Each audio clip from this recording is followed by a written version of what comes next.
Imagine this, you're up by just one goal against a great opponent and the tension is high. How can you ensure victory and edge it out? Well, in today's video, I'll show you exactly how to do it. Hello everyone, welcome to another video on the FC Analyst channel.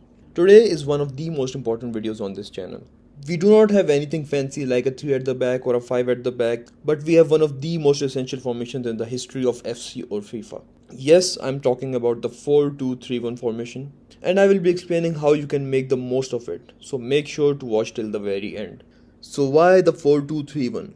Well, as we know, the 4-2-3-1 is one of the safest formations throughout the years, and at one point almost everyone was playing this formation. It has strengths both in its attack and its defense. As we can see, we have one striker and a very heavy midfield with 3 attacking midfielders. In my last video, I discussed the 4-2-2-2 formation, which is also a great formation, but instead of 2 strikers, we get a cam, which is very crucial when you're trying to hold the ball.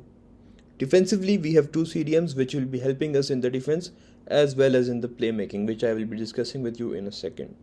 And lastly, we have the standard 4 at the back. Now, similar to the 4-2-2-2, this formation also allows us to cross to any of our left or right attacking midfielder.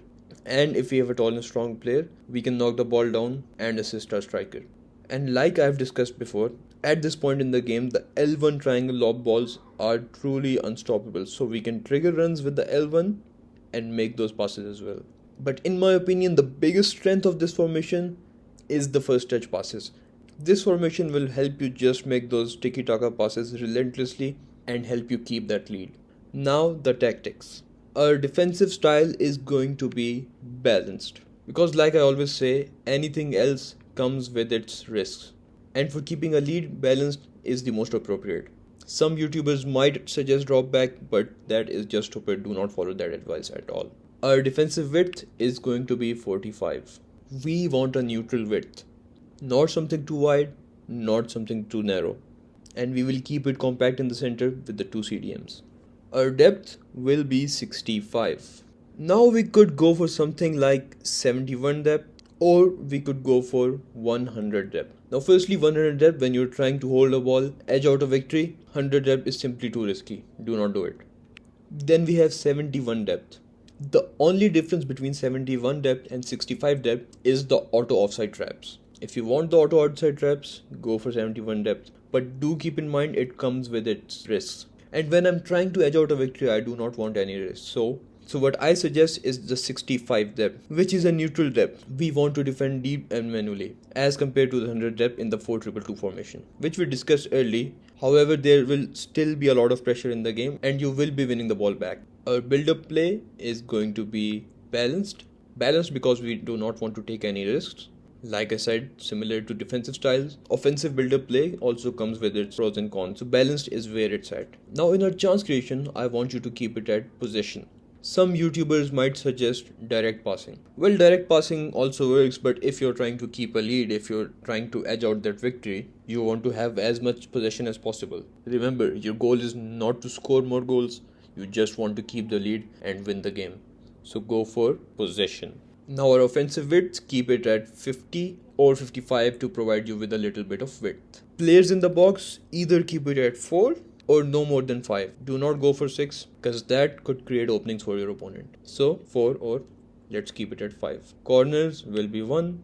Free kicks will also be at 1. Now a couple things to remember. What we want is to play slow with the CDMs with tiki-taka play style. We need one ball playing CDM like the PTG Pedri. Because remember, recycling is overpowered. We will cut the ball back from our wings, and the tiki-taka playstyle helps us make those first time passes into our striker. Even during the build-up, we will play safe passes and trigger runs. If there's an open player, we will play L1 triangle. Otherwise, we will transition slowly from mid to attack. Now moving on to the instructions.